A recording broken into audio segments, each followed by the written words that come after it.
संत कबीर से किसी भक्त ने प्रश्न पूछा है कि संसार में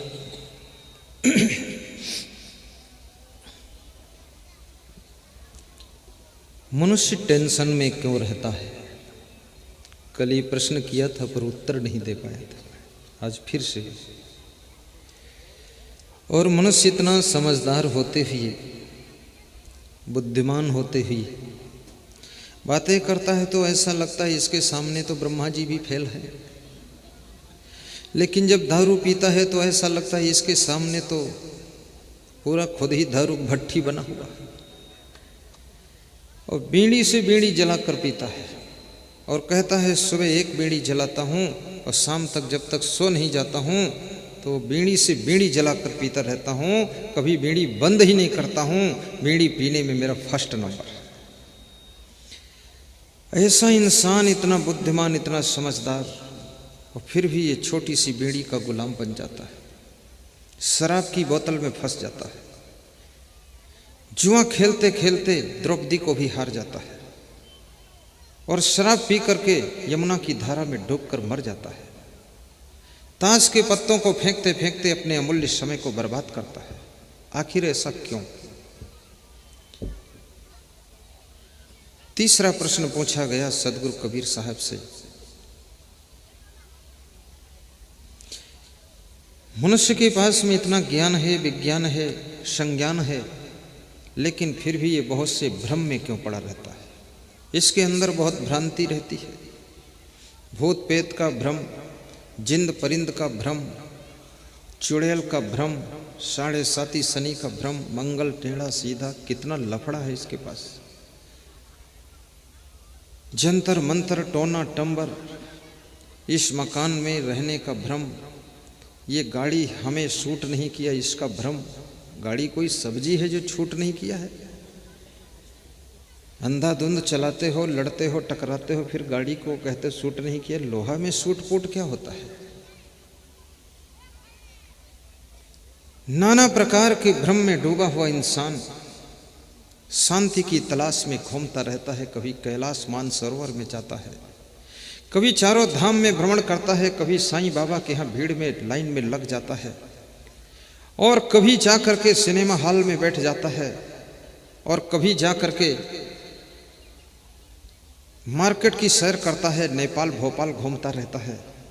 लेकिन फिर भी इसको चैन और शांति नहीं मिलती। कभी ये सोचता है कि अच्छे कपड़े पहन लो तो शांति मिल सकती है। अच्छे कपड़े पहनने के बाद भी इसको जब शांति नहीं मिलती तो सोचता है कि अब क्या करूं। शांति का रिश्ता अच्छे मकान से नहीं, अच्छे कपड़ों से नहीं, अच्छी गाड़ी से नहीं, अच्छी साड़ी से नहीं।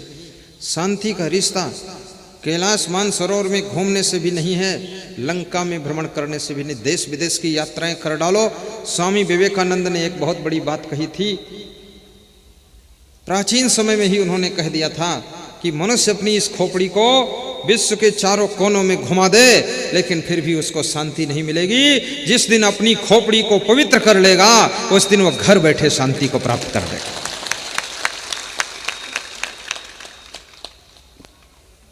तो ये सदगुरु कबीर साहब से प्रश्न पूछा गया, इसका उत्तर मैं थोड़ी देर बाद दूंगा।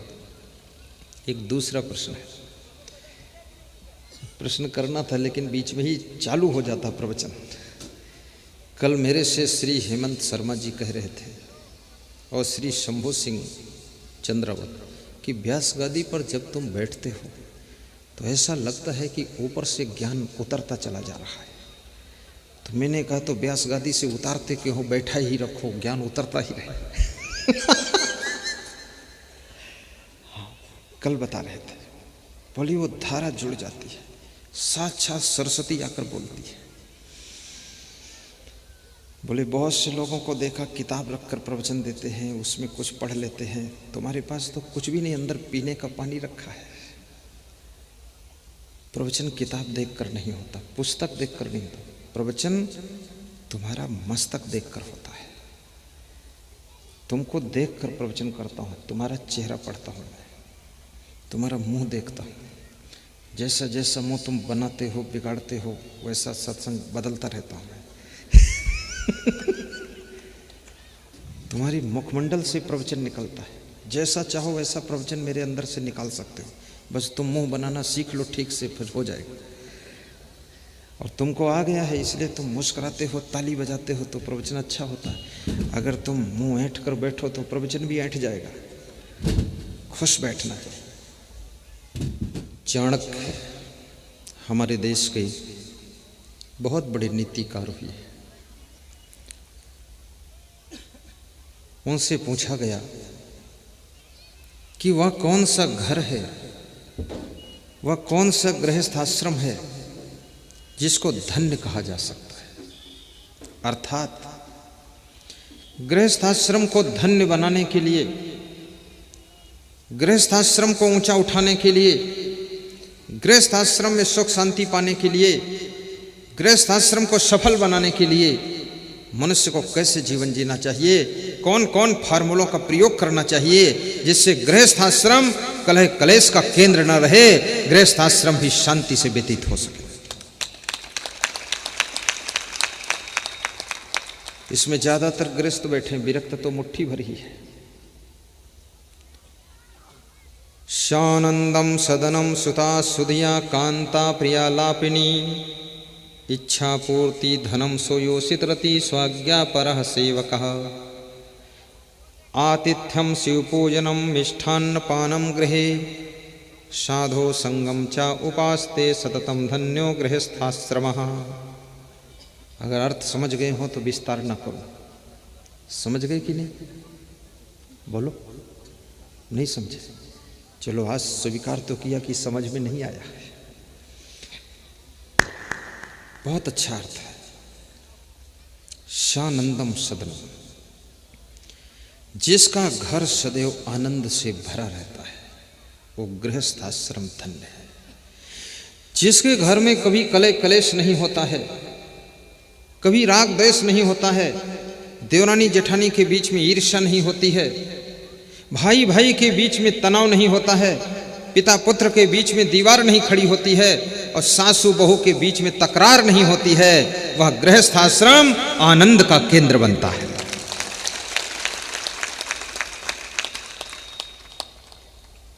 इस सब के लिए क्या करना पड़ेगा आगे बता रहे चाणक्य। आज 2 ही प्रश्न काफी है, ज्यादा प्रश्न में छूट जाता है। शानंदम सदनम, घर में आनंद कैसे आएगा? सामान तो बाजार से आ सकता है, लाड़ी तो बीआई जी के यहां से आ सकती है, साड़ी मार्केट से आ सकती है, गाड़ी शोरूम से आ सकती है, फूल बाड़ी कभी लगा सकते हो, लेकिन आनंद कैसे आएगा? आनंदम भवेत सुता सुधिया, पहला सेंटेंस ध्यान देना फकरुद्दीन जी। ठीक। जिस घर के लड़के बुद्धिमान हैं, जिस घर के लड़के समझदार हैं, जिस घर के लड़के सुलझे माइंड के हैं, जिस घर के पुत्र आज्ञाकारी हैं, जिस घर की संतान व्यसन नहीं करती है, उस घर में आनंद का जन्म होता है। संतान यदि समझदार है तो आपके संताप को कम कर सकती है, और संतान यदि ना समझ है तो आपके संताप को दुगना बढ़ा सकती है।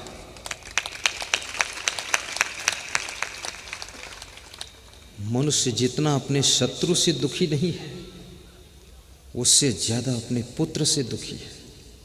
शत्रु तो कभी कभी दुख देता है और पुत्र तो सुबह शाम भाला भौंकता रहता है, अगर ना समझ पुत्र है। और पुत्र कैसे समझदार होगा? एक छोटी सी कथा सुनाओ। किसी राज घराने में एक दासी काम करती थी, तो दासी ने देखा कि राजा साहब के चेहरे पे उदासी है, राजा साहब की आंखें प्यासी हैं और मैं इस घर की दासी हूं। तो उसने राजा साहब से पूछा, राजा साहब, मैं बहुत दिनों से देख रही हूं आपका मन बड़ा उदास रहता है, चिंतित रहता है, ऐसा क्यों? तो राजा ने कहा, चिंता में हूं इसलिए चिंतित रहता हूं। बोले, चिंता का कारण क्या है? तो राजा ने कहा, एक ही बेटा है और कुसंगत में फंस गया है, 16 साल की उम्र है, शराब पीता है, वेश्यालय जाता है, होटलों में खाता है, न जाने क्या क्या कुकर्म करता है, जुआ खेलता है, सट्टा पर दांव लगाता है, पास में बैठता नहीं है, समझाओ तो समझता नहीं है, डांटो तो आंखें गुरेरता है, लड़ने को तैयार हो जाता है, ज़्यादा टाइट करो तो जहर खाने की धमकी देता है, कहता है ज़्यादा कहोगे तो लाश पाओगे, तो बड़ी टेंशन है। कभी तुम्हारे घर में तुमको टाइट किया जाए कंट्रोल के लिए तो अपने गार्जियन को ये मत सुनाना कि मैं मर जाऊंगा। ये मरने की धमकी दे करके बुरे कर्म करने की कोशिश करना, तो याद रखना मरने के पहले ही तो मरे जैसे ही जिंदगी जियोगे, तुम्हारी जिंदगी में भी जिंदापन दिखाई नहीं देगा। अगर तुम्हारे घर के लोग तुमको ठीक से टाइट कर देंगे, अगर नट बोल्ट टाइट ना हो तो मोबिल ऑयल टपक जाता है और इंजन बर्बाद हो जाता है। अगर आप भी ठीक से टाइट नहीं किए गए तो आपका भी जिंदगी का इंजन फेल खा जाएगा। मैं अपनी जिंदगी की बात बताता हूँ। आश्रम पर आया तो हमारे आश्रम के संचालक साहब काफ़ी टाइट थे उस समय वो नौजवान थे, तो जिधर निकलते थे तो फट कौन है, तो हम लोग उनको बहुत डरते थे और सबसे ज़्यादा वह मुझे ही टाइट करते थे। कहीं खड़े देख लिया, बैठे देख लिया, इधर आओ, वहाँ क्यों खड़े हुई, जाओ पढ़ो जाकर। खुद एक क्लास नहीं पढ़े हुए थे और मेरे को हर समय पढ़ने में लगाते थे, और मेरे को पढ़ने में इतना आनंद आता था कि खाना ना मिले ठीक है, सोना ना मिले ठीक है, लेकिन पढ़ने को मिल जाए तो क्या पूछना है। तो मैं पढ़ता भी था। तो उनके टाइट करने के कारण एक एक दिन में 55 दोहा याद करता था, 90 दोहा, 29 श्लोक याद करता था कि वो सुनेंगे, कहेंगे सुनाओ, तो क्या सुनाऊंगा। और उनको खुद इतनी मोटी पुस्तक याद थी, बिना देखे हुए इतनी मोटी पुस्तक पढ़ते थे, पूरा सुनाते थे। तो उनके टाइट होने का परिणाम ये निकला कि आज हमको उन्होंने आपके बीच में सत्संग सुनाने योग्य बना दिया। ये उनकी कृपा है। तुम्हारे अगर माता पिता टाइट है, सास ससुर टाइट है, तो तुम कमरे में बैठकर मुस्कुराया करो कि तुम टाइट हो तो हम राइट है। अगर तुम ढीले होते तो हम न जाने किधर फिसल गए होते। लेकिन एक बात और कहूंगा, बहुत ज्यादा टाइट भी मत होना, क्योंकि नट को इतना ही टाइट करो जितने में उसकी चूड़ी मिस ना हो जाए। और बहुत ज्यादा टाइट कर दिया तो पता चला नट अलग हो गया और बोल्ट अलग हो गया। थोड़ा सीमा में।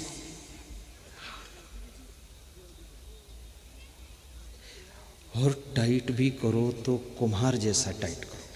कुम्हार को देखा तुमने? ना देखा हो तो देख लेना। मैंने क्या बताया है, कुम्हार क्या करता है, ध्यान से सुनना।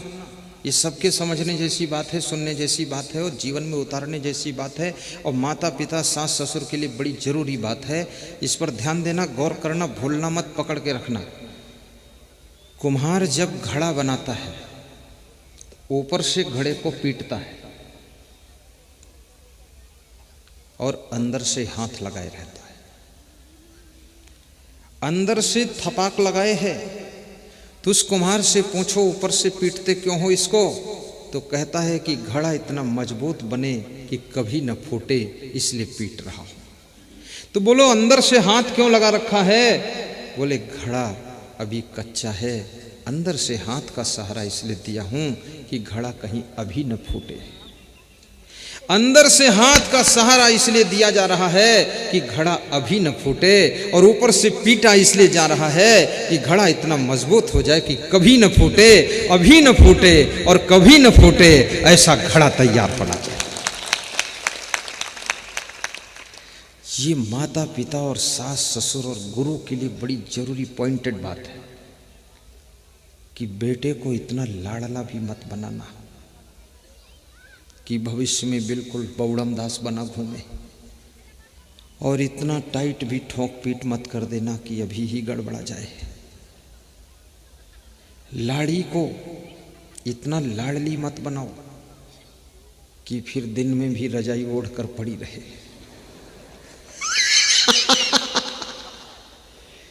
कितनी सासों ने तो लाड़ी को बिल्कुल रसगुल्ला बना रखा है। हाँ, गोलम गोल, टाल मटोल, पोलम पोल, ढोलम ढोल।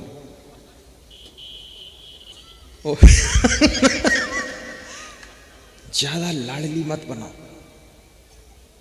उसको काम करने दो, देखने दो, सिटिंग करने दो, उसके हाथों में जूठन लगने दो, थाली मांजने दो, झाड़ू पकड़ने दो, शुरू से ही उसको ट्रेनिंग में लग जाने दो।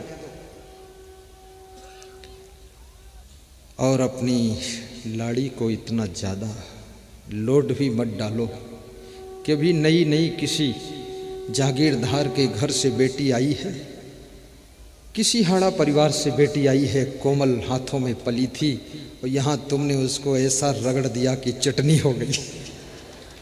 थोड़ा धीरे धीरे लोड डालो उसके ऊपर, धीरे धीरे, ताकि वो लोड ले ले। और प्रेम भी दीजिए, प्रेम से बोलिए भी, अनुशासन भी रखिए, उसका ख्याल भी रखिए। और 24 घंटे में एक बार सासू को चाहिए कि बहुत सुंदर चाय बनाकर अपनी लाड़ी को पिलाए कि ले पी ले बेटी, बहुत अच्छा। आज लाड़ी बहुत खुश हो रही कि अब से चाय मिलेगी हमें। हाँ, घरों में स्वर्ग उतर जाएगा। मैं गुजरात में था तो वहाँ से विदा हो रहा था यूपी के लिए, तो भक्त नटवर भाई पटेल, अंबा भाई पटेल हमारे लिए रास्ते का नाश्ता बांध रहे थे, तैयार कर रहे थे। तो उन्होंने सब नाश्ता संतों का अलग कर दिया, मेरा अलग कर दिया, फिर एक नाश्ता मेरा और संतों का जॉइंट कर दिया। तो मेरे संत ने कहा गुरुजी का अलग कर दो, हम लोगों का अलग कर दो। बोले नहीं, ये नाश्ता संतों का गुरुजी का एक साथ रहेगा, और इसको गुरुजी अपने हाथों से खिलाएंगे रास्ते में शिष्यों को, तब अच्छा लगेगा। तो उसकी बात मेरे गले उतर गई। बात खिलाने की नहीं है, बात भाव की है। और याद रखना, परिवार हो या कोई संगठन हो, उसको यदि डील करना है तो भाव से ही डील किया जा सकता है, सुंदर स्वभाव से डील किया जा सकता है, और अपने चरित्र के प्रभाव से डील किया जा सकता है। और बाकी यदि सोचो बिना भाव के डील करूं तो कोई डील होने वाला नहीं। करुणा भाव। नीति शास्त्र में एक श्लोक लिखा है, बाबा बोलो आप श्लोक, बाबा आप बोलो। लाड़ेत 5 वर्षाणि ताड़ेत 10 वर्षाणि प्राप्ते तु खोडसे वर्षे पुत्रम मित्रम इवाचरेत।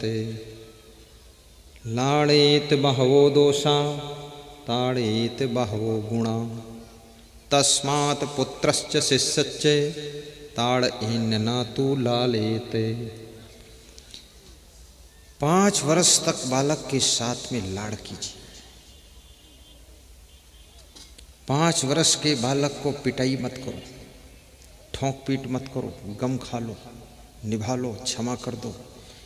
कितनी स्त्रियां तो 3 वर्ष के बालक को ऐसे कूटती हैं जैसे धान कूटे जा रहे हैं, धमाधम धमाधम, हड्डी पसली टूट जाए, कुछ हो जाए, पति आकर बचाता है, नहीं तो निपटा देंगी पूरा। ऐसे नहीं मारना है।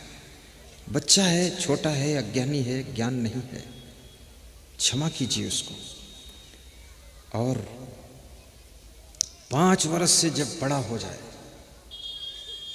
तो 5 से लेकर 5 और 10 कितना होता है? 15 साल की उम्र, 5 से 15 तक, ये 10 साल बीच का जो टाइम है, इसमें अनुशासन रखिए, कड़ी दृष्टि रखिए। कड़ी दृष्टि का ये भी अर्थ नहीं कि रोज डंडा उठाकर चालू करो, नहीं। प्रेम भी, और ध्यान रखो मेरा बेटा कहाँ गया है, मेरा पोता कहाँ बैठा है, किसके साथ घूम रहा है। क्योंकि मनुष्य एक ऐसा प्राणी है, चाणक्य कहते हैं, कबीर कहते हैं, तुलसी कहते हैं कि जैसी संगत में बैठता है इसके ऊपर वैसी रंगत लग जाती है। इसलिए कृपया बहुत गौर करना। संगत से सुख उपजे, कुसंगत से दुख होए। कहें कबीर तहाँ जाइए, जहाँ अपनी संगति होए। संगत का प्रभाव देखो। चींटी फूल की संगत करती है तो भगवान के मंदिर में भगवान के ऊपर चढ़ जाती है। चींटी को भगवान के ऊपर कौन चढ़ने देगा? चींटी को संत जी के ऊपर कौन चढ़ने देगा? चढ़ रही हो तो लोग टांग पकड़कर उतार देंगे, उतर, वहां कहाँ जा रही है। लेकिन फूल की संगत किया है, फूल के साथ बैठी है, फूल के अंदर बैठी है, तो चींटी भगवान के ऊपर चढ़ जाती है। और फिर भगवान के ऊपर चढ़ाया हुआ 56 प्रकार का भोग भगवान लगाता है, कहीं नहीं लगाता है तो कोई जानता नहीं है, लेकिन चींटी प्रेम से बैठकर भोग भी लगाती है। फूल की संगत के प्रभाव से चींटी भगवान के भोग को खुद लगा देती है। और वही चींटी जब धूल की संगत करती है तो राहगीरों के पैरों से रौंद कर मार दी जाती है।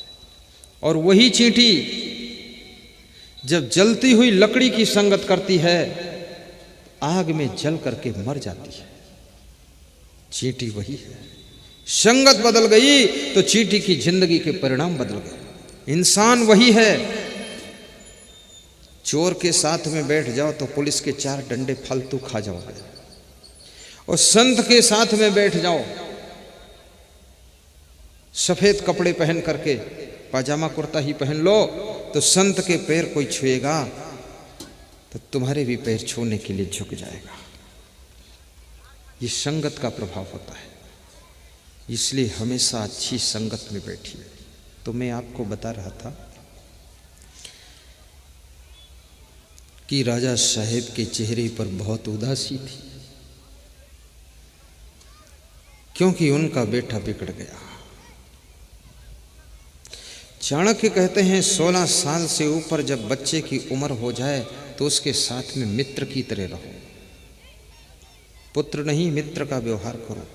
अब तुम्हारा साथी हो गया वो। और दासी कहती है कि राजन, मेरा भाई भी ऐसे बिगड़ गया था। कितने लोग को संगत में पढ़ करके बिगड़ गए। जागीरदारी बिक गई, जमीन बिक गई, मकान बिक गए, इज्जत चली गई, सम्मान चला गया, और दारू की बोतल में सब डूब गए। जितने लोग नहीं डूबे हैं नदियों के पानी में, जितने नर नारी नहीं डूबे हैं आज तक समुद्र के लहराते पानी में, और जितने लोग नहीं डूब सके हैं कुओं के गहरे पानी में, उससे भी करोड़ों गुना ज्यादा डूब गए हैं बोतलों के बंद पानी में, बोतलों के बंद पानी में। और शराब ज्यादातर पुरुष पीते, महिलाएं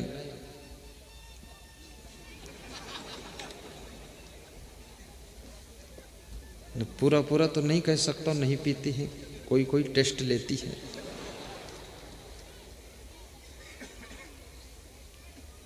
लेकिन तुम मत पीना बेटियों,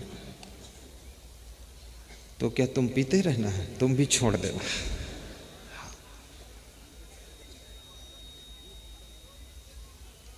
पीना है शुद्ध जल पियो, पीना है दूध पियो, पीना है फलों का रस पियो, पीना है प्रेम को पियो, पीना है सत्संग का अमृत पियो, पीना है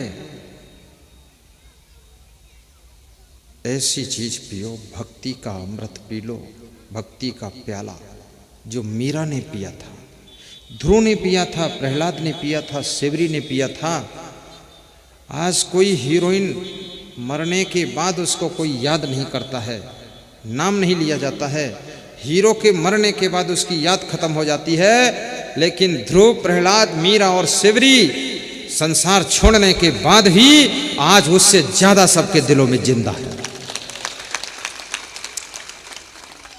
इसलिए मैं बेटियों से कहूंगा, राजमहल में यदि रहती हो तो मीरा बनकर भक्ति करना, यदि झोपड़ी में तुम्हारा निवास है तो सेवरी की तरह भक्ति करना,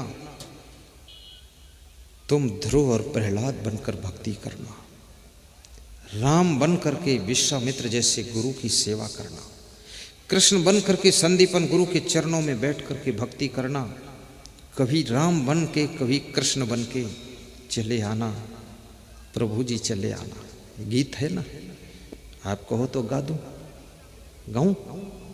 फ्री में थोड़े गाऊंगा, कुछ लूंगा। कभी राम बन के कभी श्याम बन के चले आना, प्रभु जी चले आना। कभी राम बन के कभी श्याम बन के चले आना, प्रभु जी चले आना। तुम राम रूप में आना, तुम राम रूप में आना। सीता साथ लेके धनुष हाथ लेके चले आना, प्रभु जी चले आना। सीता साथ लेके गाइए श्री शंभू सिंह चंद्रावत, भाव से चले आना, गुलाब सिंह। प्रभु जी चले आना। कभी राम बन के कभी श्याम बन के चले आना, प्रभु जी चले आना। कबीर बन के महावीर बन के चले आना, प्रभु जी चले आना। तुम कृष्ण रूप में आना, तुम कृष्ण रूप में आना। राधा साथ लेके मुरली हाथ लेके चले आना, प्रभु जी चले आना। राधा साथ ले जय हो, मुरली हाथ लेके चले आना, प्रभु जी चले आना।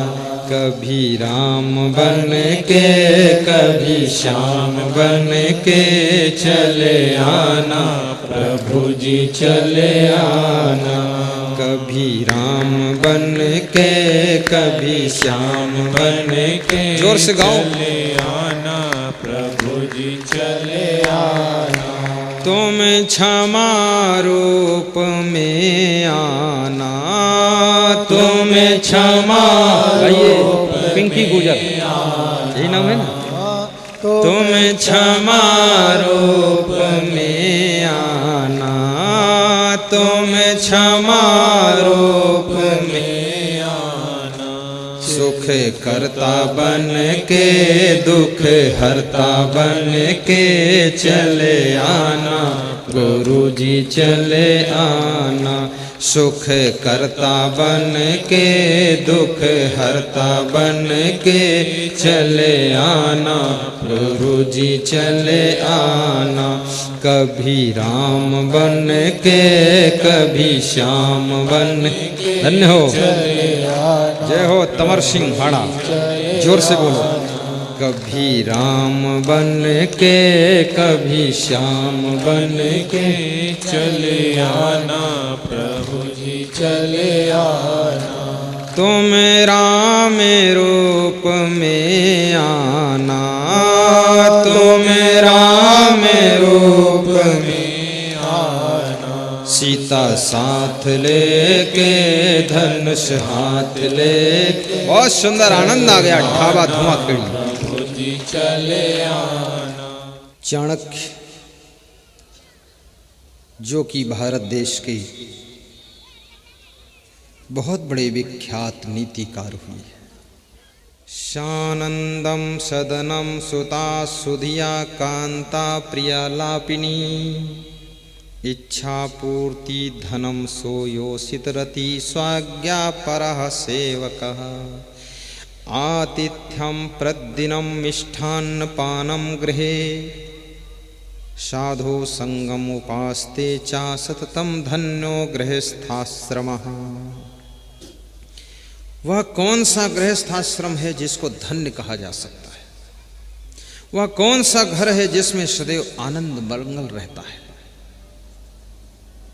उसकी क्या पहचान होती है? सबसे पहली पहचान, जिस घर के लड़के समझदार हैं, जिस घर के पुत्र मित्र की तरह अपने माँ बाप के साथ व्यवहार करते हैं, शत्रु की तरह व्यवहार नहीं करते, उस घर में सदैव आनंद रहता है और वह गृहस्थाश्रम धन्य कहा जाता है। और याद रखना, यदि तुमने अपने माता पिता के साथ में दुर्व्यवहार किया है तो आपके बेटा और आपकी बेटी वो भी आपको वही परिणाम देने वाले हैं।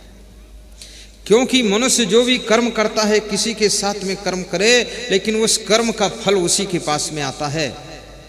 आप सूरज के ऊपर धूल झोंक दो, वो धूल सूरज तक तो नहीं जाएगी, लेकिन थोड़ी ही देर में तुम्हारे सिर के ऊपर सब गिर जाएगी। इसलिए कभी सास ससुर को सताना मत, माता पिता को दुखाना मत। नहीं चाहिए दिल दुखाना किसी का, सदा ना रहेगा जमाना किसी का। नहीं चाहिए दिल दुखाना किसी का, सदा ना रहेगा जमाना किसी का, सदा ना रहेगा जमाना किसी का। सुख और दुख में गुजर कर न सीखे, अपनी कमाई में बसर कर न सीखे। न सीखे कभी हम दबाना किसी का, नहीं चाहिए दिल दुखाना किसी का। सदा ना रहेगा, सदा ना रहेगा जमाना किसी का, सदा ना रहेगा जमाना किसी का। बोलिए सद्गुरु भगवान की जय।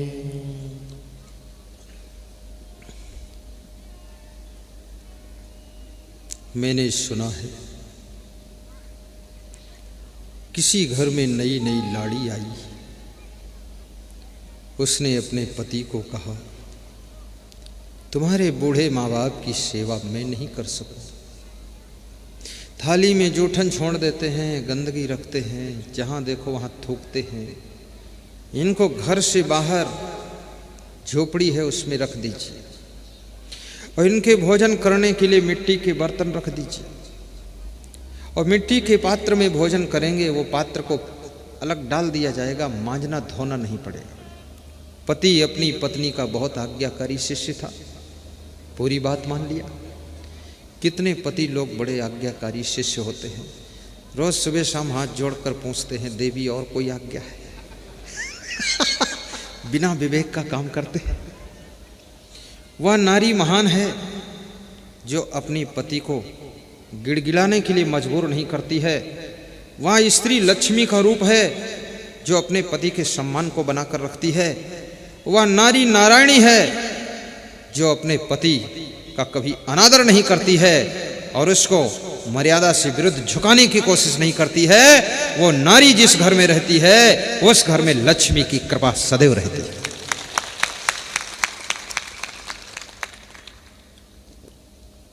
रिश्तों की भी मर्यादा होती है, उम्र की मर्यादा होती है। धनम वृद्धा, बलम वृद्धा, आयु वृद्धा, ज्ञानम वृद्धा।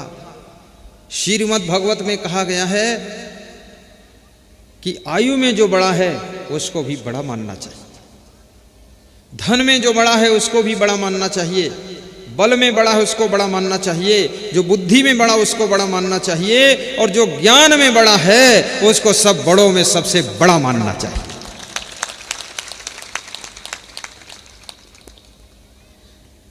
आयु की भी मर्यादा का पालन करना।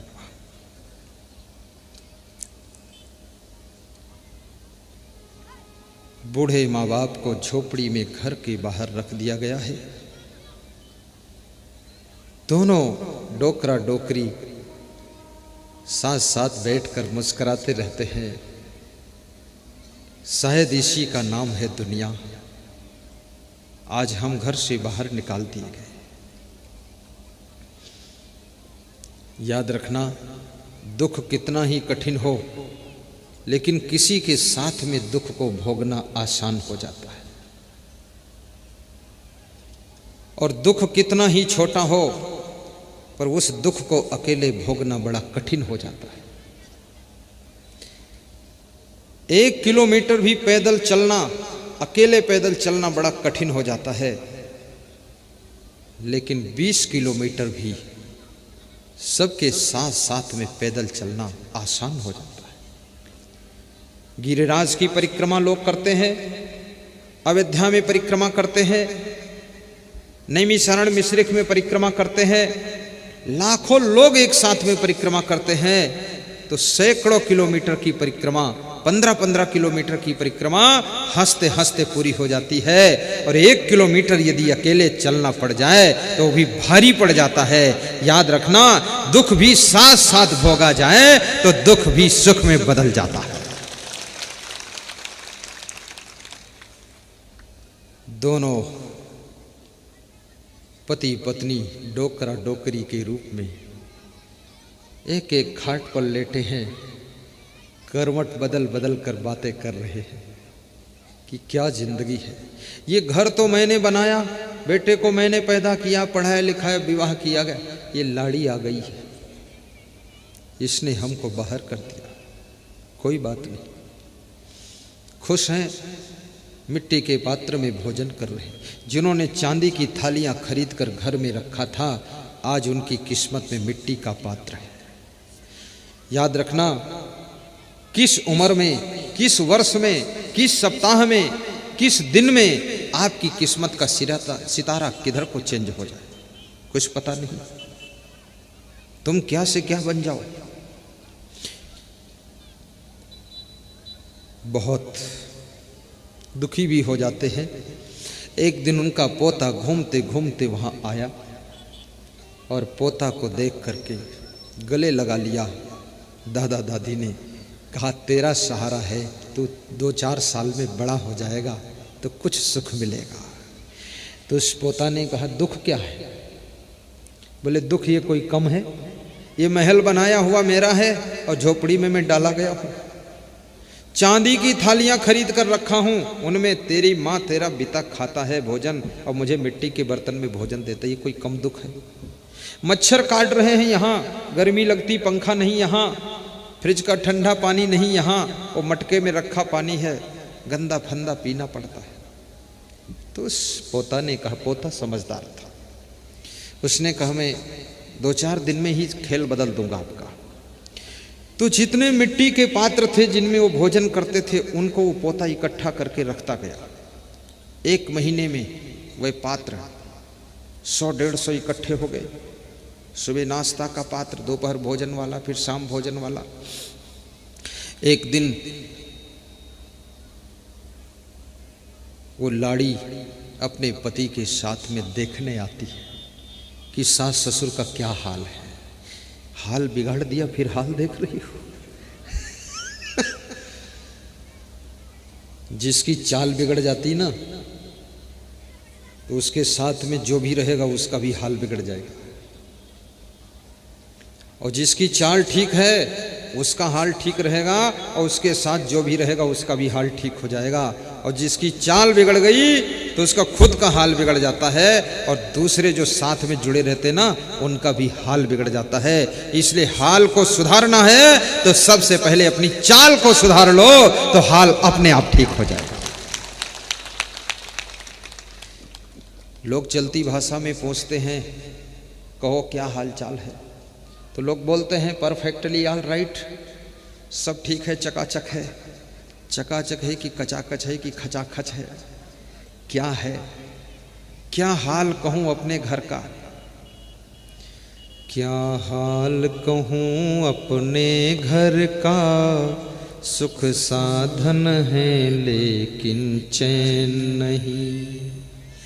घर में बहुएं और बच्चे हैं, नौकर भी अच्छे अच्छे हैं, नोटों के भरे समुंदर है, सुख साधन है लेकिन चैन नहीं।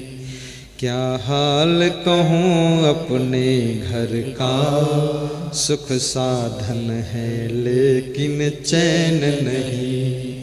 घर में बहुएं और बच्चे हैं, नौकर भी अच्छे अच्छे हैं, नोटों के भरे समुंदर है।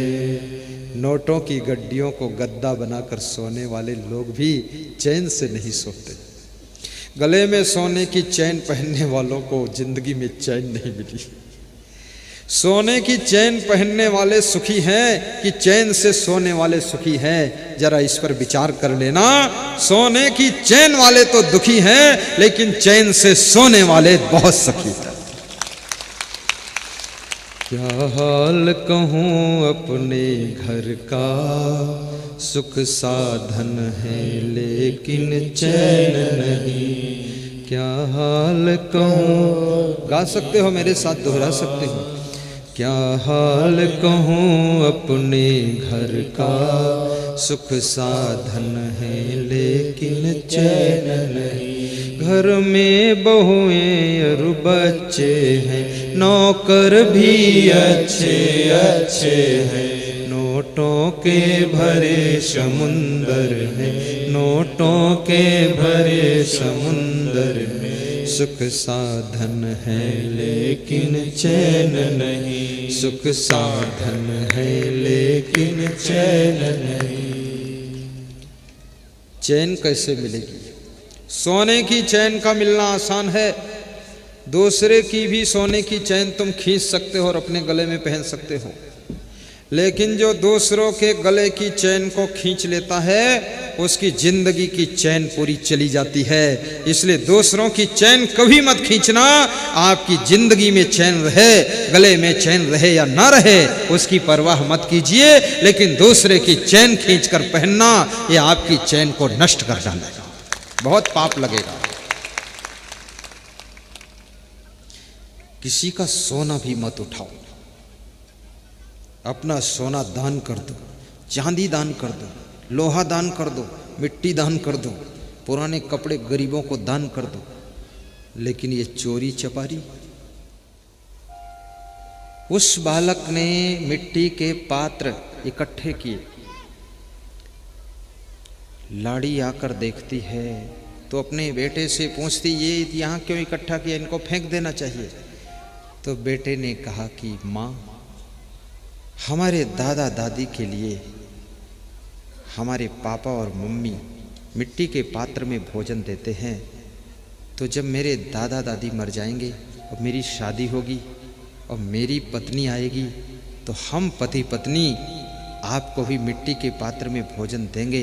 तो हो सकता उस समय मिट्टी के पात्र कुंभकार ना बनाए, तो ये पहले से हम इकट्ठा रखेंगे और इसी में आपको भोजन खिलाया करेंगे।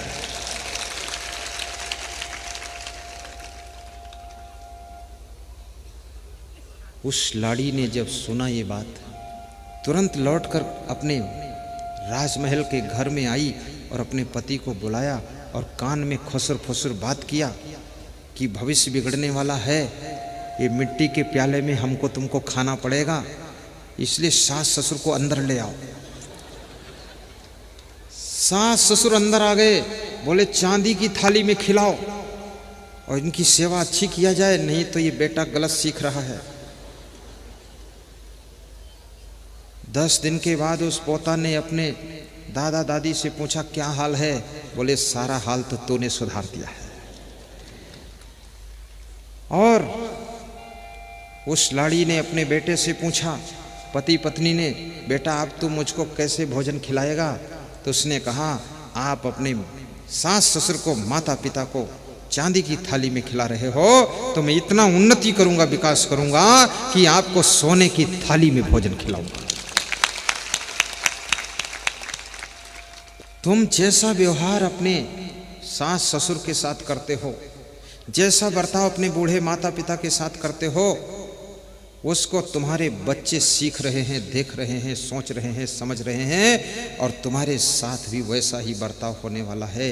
इसलिए मैं निवेदन करूंगा, अगर तुम चाहते हो कि मेरा बेटा मेरी सेवा करे तो तुम जिसके बेटे हो उसकी सेवा करने लग जाना, तो तुम्हारा बेटा तुम्हारी सेवा जरूर करेगा।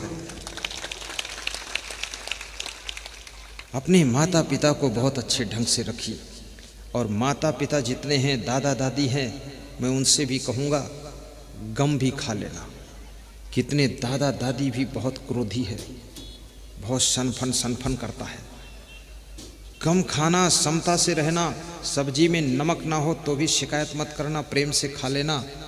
एक आदमी से पूछा मैंने, तुम गाय की सेवा कर लेते हो, कुत्ते की सेवा करते हो, बिल्ली की सेवा करते हो, सबकी सेवा कर लेते हो, लेकिन अपने माँ बाप की सेवा करने में इधर उधर क्यों मुकर रहे हो?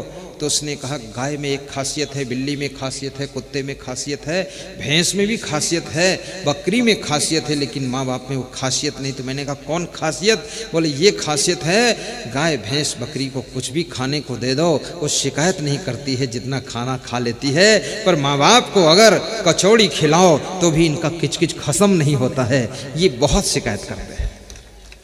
तो शिकायतबाजी की आदत को भी बंद करना, रोज रोज नहीं कहना है, जो मिले प्रसाद समझकर खा लेना, महीने में एक बार समझा देना जब बार बार गलती हो जाए, बाकी प्रेम से खा लो। और मैं तो ये कहूँगा, भोजन कितना ही रूखा सूखा हो, यदि भूख आपको ठीक से है तो स्वाद पूरा आएगा, और भूख नहीं है तो रसगुल्ला भी खाओगे तो गोबर गुल्ला जैसा लगेगा, बाटी भी घाटी नहीं उतरेगी। और यदि भूख अच्छी है आनंद आ जाएगा। और बिना भूख के जो लोग खाते हैं वे कभी स्वस्थ नहीं रहते हैं, और जो कड़ी भूख लगने पर खाते हैं वे कभी बीमार नहीं होते हैं, और जो भूख से थोड़ा कम खाते हैं उनकी उम्र बढ़ जाती है, जो भूख से ज़्यादा खाते हैं वे 60 वर्ष से ऊपर जिंदा नहीं रहते हैं। ये फार्मूले नोट कर लेना, आज से संकल्प लेना, इन्हीं फार्मूलों से चलना है। और शाम को भोजन करने के बाद 10 मिनट पैदल चलना अनिवार्य है। 10 मिनट हर रोज टहले शाम को खाने के बाद। कितने लोग तो बिस्तर पर ही खाते हैं और खाने के बाद बिस्तर पर ही हाथ धोते हैं और फिर बिस्तर पर ही लेट जाते हैं, और उनसे पूछो तो कहते मैं विधिवत खाता हूँ, उठने लायक नहीं रह जाता। ये कौन सा तरीका खाने का है? कम खाओ, और जब तुम कम खाओगे, व्रत रहोगे, मैं तो आपसे निवेदन करूंगा थोड़ा व्रत भी रहा करो। ज़्यादा न रह पाओ तो 8 घंटे व्रत रहो, शाम को थोड़ा खा लीजिए। और सत्संग में आना हो तो फल फ्रूट खाकर आइए, गाजर खा लो, मूली खा लो, जामफल खा लो, केला खा लो, भोजन मत करो। देखो आपको यहाँ नींद नहीं आएगी, ऊँघ नहीं आएगी, जमाई नहीं आएगी, यहाँ सुस्ती नहीं आएगी, मस्ती आएगी, चेहरा चमकेगा, मुखमंडल चमकेगा और हंसते रहोगे, खुश रहोगे। और यदि ठीक से विधिवत खाकर आए हो ना तो तुम कहोगे हे भगवान, ये असंग साहेब सत्संग कब बंद करेंगे? इनका तो यही धंधा ही है, रोज सत्संग करते हैं। बस व्रत, सत्संग में जाना हो, बस थोड़ा सा चाय पी लिया, दूध पी लिया, चले आए। पानी बोतल में धर के बैठो, बार बार पीने के लिए बाहर जाना ना पड़े। बुद्धिमानी से काम करो। और शाम को जब जाओ प्रेम से बैठकर खाओ, इतना टेस्ट आएगा, इतना अच्छा लगेगा, इतनी मीठी नींद आएगी, ऐसा लगेगा तुम फिर खाने के बाद बेहोश हो। ये हाई कोर्ट के जज श्री उमाशंकर जी, वे जब बहस कर रहे थे तो उनको नींद आ गई। नींद आ गई तो किसी ने कहा कि क्या नींद आ रही है आपको? तो कान पकड़ा और बोले कि अब मैं भोजन करके नहीं जाता हूँ कोर्ट को, अब जो है बस एक चाय पीकर थोड़ा फल वल खा के चला जाता हूँ और शाम को आकर भोजन करता हूँ। और उन्होंने कहा ज़्यादा खाने से बुद्धू जी बुद्धि बढ़ती नहीं है, घटती है। बुद्धि घटे बहु भोजन खाए, इस फार्मूले को पूरा ध्यान रखना। बहुत खाने से बुद्धि घट जाती है। ज्ञान घटै नर मूढ़ की संगति, ध्यान घटै चित को भर माए। तेज घटै सब भोग की संगति, बुद्धि घटै बहु भोजन खाए। गई तेज घटै सब भोग की संगति, बुद्धि घटै बहु भोजन खाए। प्रेम घटै नित ही कुछ मांगत, मान घटै नित पर घर जाए। दयाल कहीं सुन रे नर मूरख, पाप घटै हरि के गुण गाए। दयाल कहीं सुन रे नर मूरख, पाप घटै हरि के गुण गाए। ज्ञान घटै नर मूढ़ की संगति, ध्यान घटै चित को भर माए। तेज घटै सब भोग की संगति, बुद्धि घटै बहु भोजन खाए। ज्ञान बढ़ै गुणवान की संगति, ध्यान बढ़ै तपस्वी संग कीन्हे। मोह बढ़ै परिवार की संगति, लोभ बढ़ै धन में चित दीन्हे। क्रोध बढ़ै नर मूढ़ की संगति, काम बढ़ै तीय के संग कीन्हे। बुद्धि विवेक विचार बढ़ै कवि दीन, सुसज्जन संगत कीन्हे। ज्ञान बढ़ै गुणवान की संगति, ध्यान बढ़ै तपस्वी संग कीन्हे। मोह बढ़ै परिवार की संगति, लोभ बढ़ै धन में चित दीन्हे। क्रोध बढ़ै नर मूढ़ की संगति, काम बढ़ै तीय के संग कीन्हे। बुद्धि विवेक विचार बढ़ै कवि दीन, सुसज्जन संगति कीन्हे। हमारे साथ में एक ऐसा संत है जो बिल्कुल पढ़ा लिखा नहीं और प्रवचन ऐसा तगड़ा करता है, श्लोक भी बोलता है, बिल्कुल स्कूल गया नहीं, अभी लिख नहीं पाता है अपना नाम है प्रवीण दास।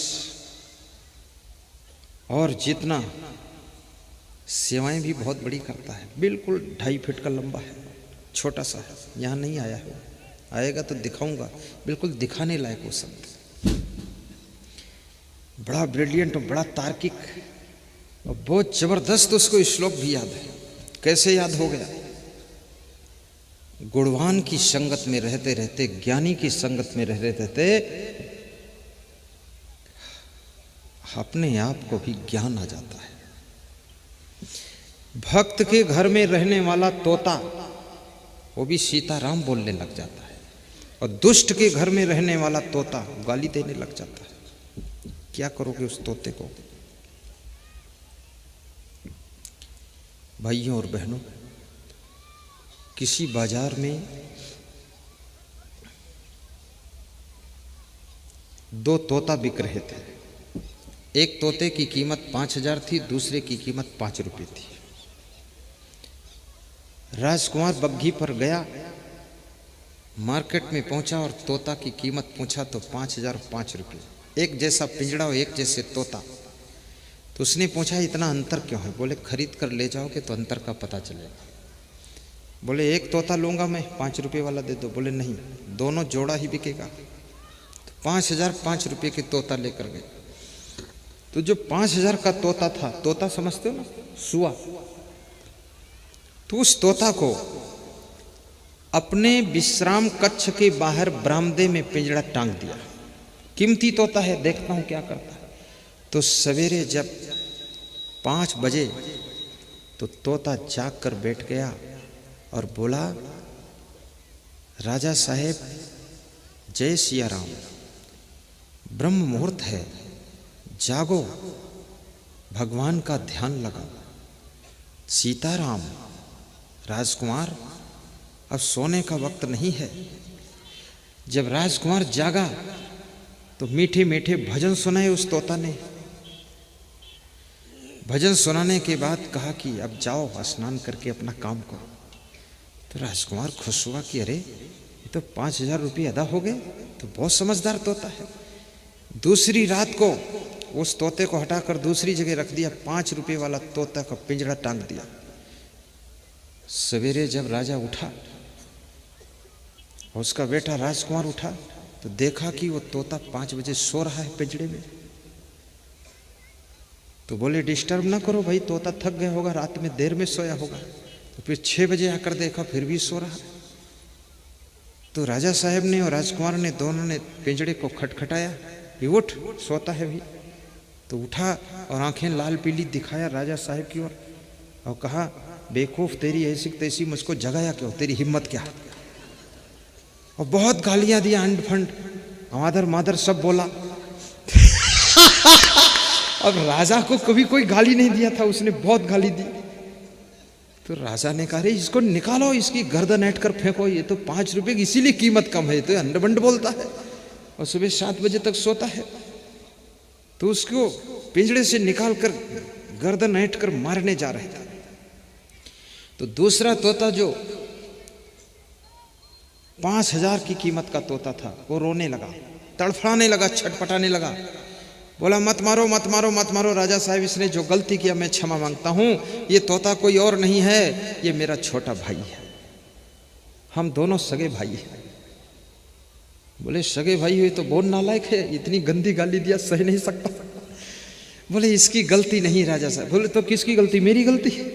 बोले आपकी गलती नहीं है, इसकी भी गलती नहीं है, और मैंने जो मीठे मीठे भजन सुनाए वो मेरी भी बड़ाई नहीं है। बोले फिर ऐसा क्यों अंतर है?